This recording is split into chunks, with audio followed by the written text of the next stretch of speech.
bienvenue encore.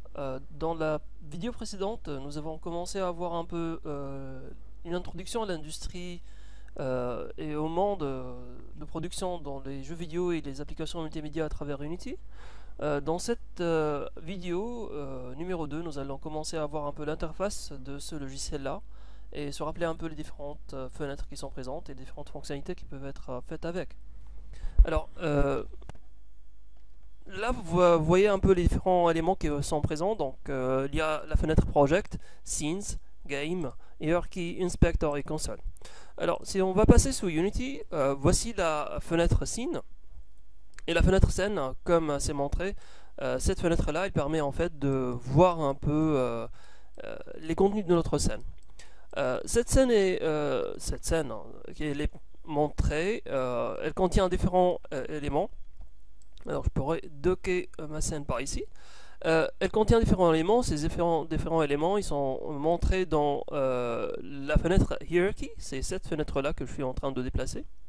La voici. Et dans Hierarchy, donc si je vais déplacer cette fenêtre là, vous pouvez noter que je suis en train de faire un double clic sur différents éléments. Et là, je suis en train de sectionner par exemple les fenêtres. Donc ça, c'est les fenêtres qui sont présentes dans ma scène. Et bien sûr, je pourrais arranger les différentes fenêtres sur un certain layout. Je pourrais cliquer par exemple sur un layout 2x3. Moi j'aime bien placer Hierarchy en bas, en haut plutôt par ici, et je pourrais dérouler un peu les différents éléments qui sont présents là-dedans. Sous Hierarchy, nous avons la fenêtre Project. Alors la fenêtre Project pour moi c'est comme une bibliothèque.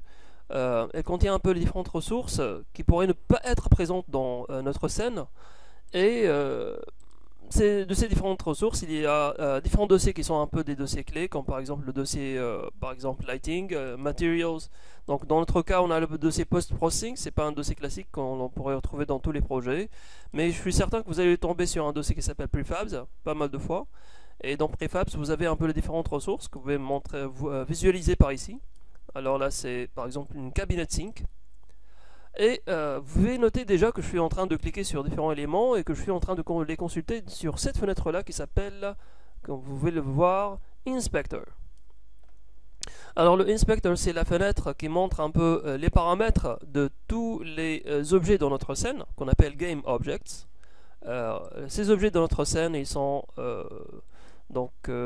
par défaut la propriété ou bien l'élément qui est standard à retrouver, c'est l'élément transform.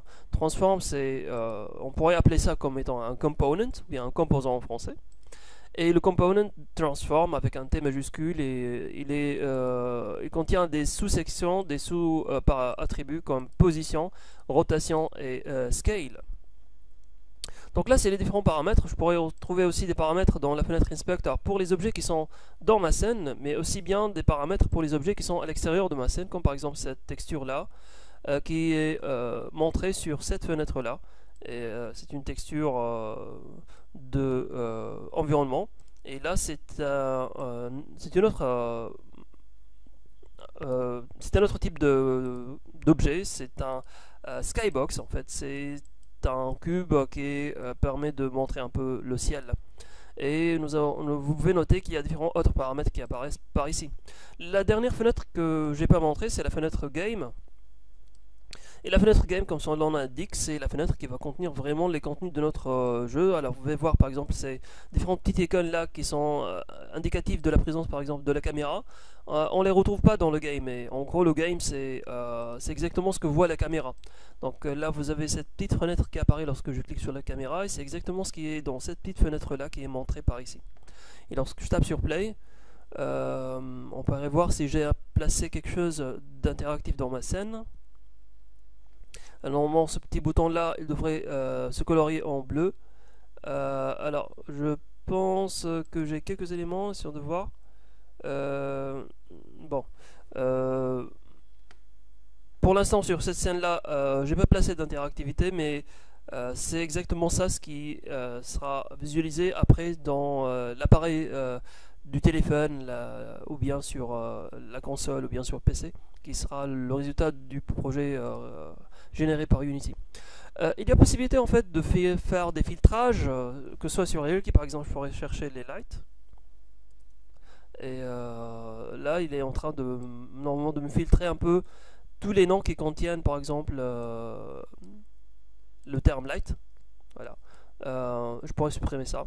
La même chose, je pourrais filtrer par ici, par exemple. Je pourrais chercher par exemple le kitchen.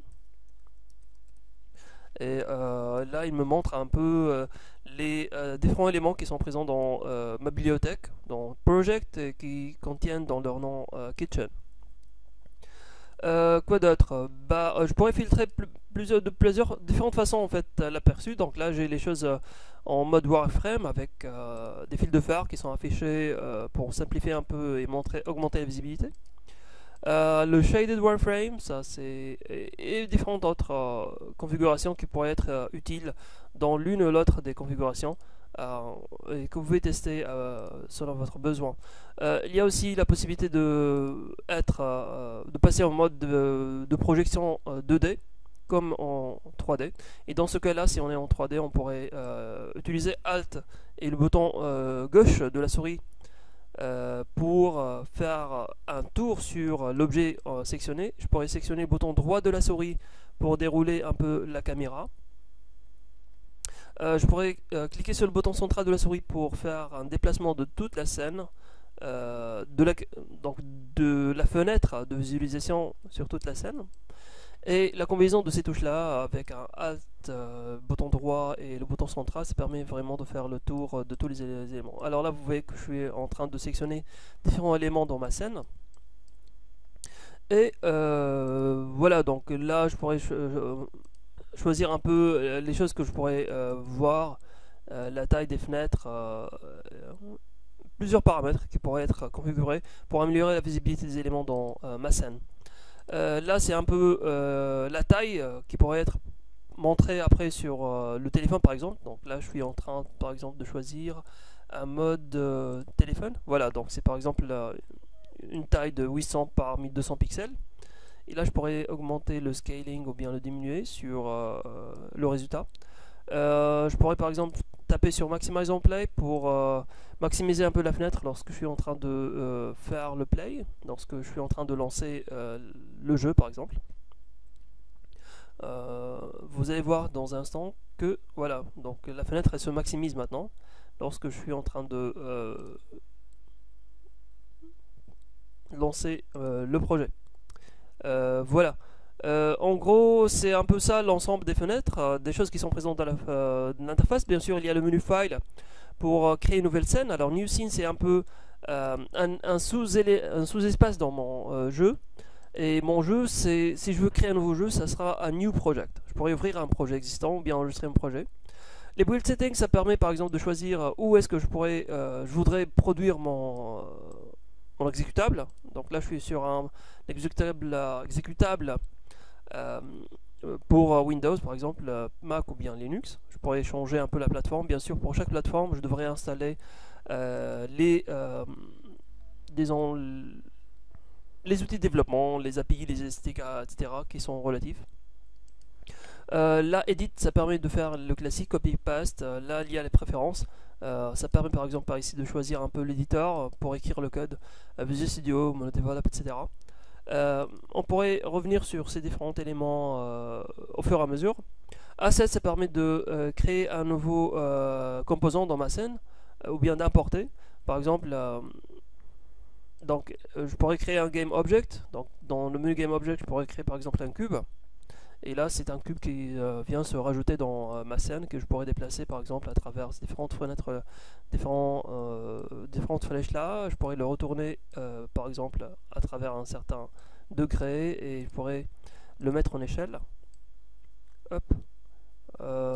Alors, je pourrais essayer de le montrer par exemple sur la fenêtre scène. Alors, je vais essayer de cliquer par ici et par exemple par là. Et voilà mon cube, il est bien illuminé. Donc là c'est Game Object, ça permet de rajouter des éléments. Component, en fait tout ce que vous voyez là c'est des composants. Donc le Box Collider, ça c'est un peu un collider qui permet de... Donc on pourrait revenir là-dessus sur ces éléments là dans la phase de script. Par exemple Mesh Collider, c'est le composant qui permet d'afficher les maillages. Et c'est pour cela que vous voyez le cube disparaître. Transform, c'est ce qui contient un peu les différentes positions, rotation et échelle que nous venons de modifier à l'instant. Par exemple, si je vais diminuer la position par ici, vous pouvez voir que mon cube il est en train de se slider sur l'axe des X. Windows, c'est les différentes fenêtres que je viens de montrer. Par exemple, il y a une fenêtre intéressante qui s'appelle Asset Store. Et dans la Asset Store, en fait, c'est la fenêtre qui permet de rajouter des éléments dans ma scène. Et il faudrait bien sûr être connecté à Internet. Ça prend un peu de temps, mais ça va venir. Et je pourrais maximiser un peu la Asset Store. Et une fois ouverte, on pourrait rajouter des éléments, des prefabs depuis Internet dans notre scène. Certaines sont gratuites, d'autres sont payantes et au fur et à mesure, selon nos préférences, on pourrait rajouter tout ce dont on a besoin. Donc là, vous voyez des exemples d'éléments que l'on pourrait rajouter dans notre scène selon nos choix. Il y a bien sûr différents classements. Donc là, je pourrais choisir par exemple par ici Maximize pour revenir en mode classique. Donc là, c'était un peu un tour d'horizon sur ce qu'il y a dans la fenêtre Help. Vous pouvez retrouver un peu les liens de documentation et d'autres options sur Unity. Et voilà, donc là, c'est un peu le tour de l'interface du logiciel. Dans la prochaine vidéo, on pourrait commencer à voir un peu des choses en liaison avec le chapitre numéro 1 de la certification UCP, Unity Certified 3D Artist, UC 3D, 3A, et on pourra débuter avec les prefabs et les materials.